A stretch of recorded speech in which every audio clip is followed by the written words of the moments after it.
Let's get into the first market structure, perfect competition. Now, we're talking about market structures because we want to know as business owners, right? In microeconomics, we're talking about individual people, individual businesses for the most part. We want to talk about as business owners how we can make a profit. And so generally there's four categories of markets that businesses exist in, perfect competition being the first of them. And we do perfect competition first because it is the one that sort of sets the standard and the guidelines for how we analyze the other three. So perfect competition, there's a couple things to remember. One, many producers and consumers. So many, in fact, that we can't differentiate among them. We can't tell one producer from another. I walk into the store, a banana is a banana. I am one consumer to them. They're not trying to sell to me specifically for any particular region. Secondly, and related to that, since we're all many producers, we're all selling the same things. We've got product homogeneity. It's a fancy way of saying we're all selling the same thing. We're all selling the same product, identical products. And as a result, we all become price takers. Now this will become more clear in a second when we look at the graph, but that just means that all the products are going to be sold for the market price. You walk into the store and you look at the bananas, and it has one price generally hung above the bananas. It's not like each individual banana has to be weighed and examined for how wonderful it is and how fresh it is before you determine a price. It's just a general price. And fourth, there's free entry and exit in the market. So if I were making bananas and I want to stop making bananas, then I can stop. If I want to start making bananas, fine, no problem. Now, when we analyze perfect competition, since we are just one tiny business within a large market, we need two graphs. We need a market graph and a graph for the firm. We need the market graph and the firm graph because the market tells us the price we're going to have in the firm.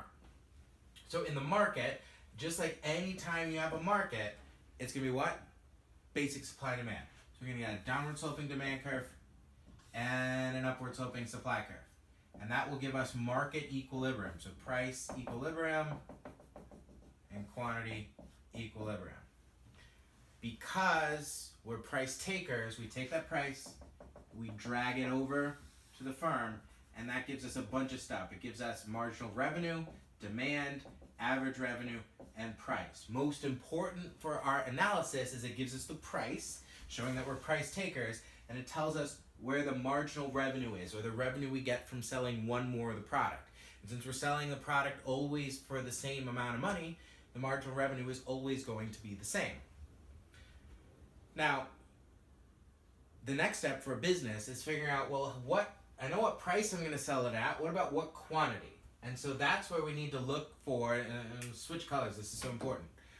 That's where we need to look for the profit maximization point, which is always where marginal revenue equals marginal cost, right?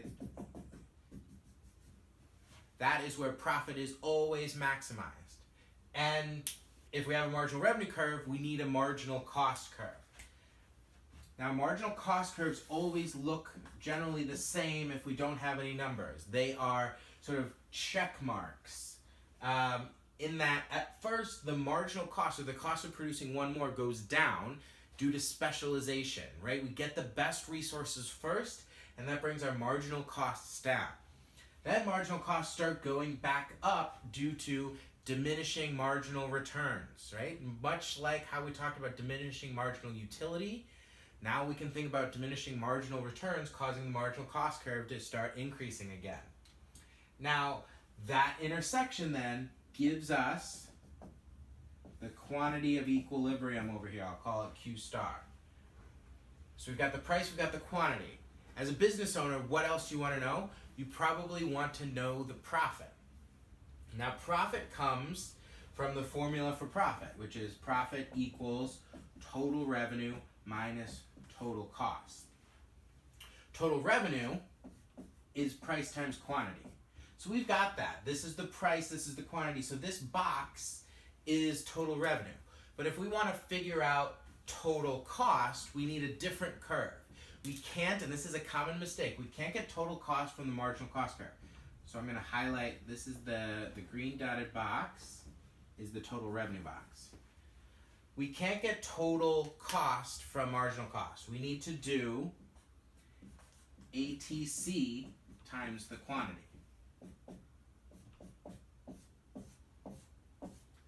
We do those things, we can find the profit. So we need to add in the ATC curve. So let's say the ATC curve is right here. Couple things. ATC always needs to intersect marginal cost at the minimum of ATC. Think of it always like grades in a class. If your marginal grade is lower than your average, what's going to happen to average? Average will come down. If marginal grade is above your average, average is going to go up. So ATC will fall when marginal cost is below it. ATC will rise when marginal cost is above it. And now we can look at this and say, okay, ATC is running into the quantity right here. So ATC times quantity, so if this is ATC at the equilibrium, this box that I outlined in red becomes the total cost. If the green box was the total revenue, the red box is the total cost, where does that leave us with this other box that's unaccounted for? That becomes for us the, you got it, profit.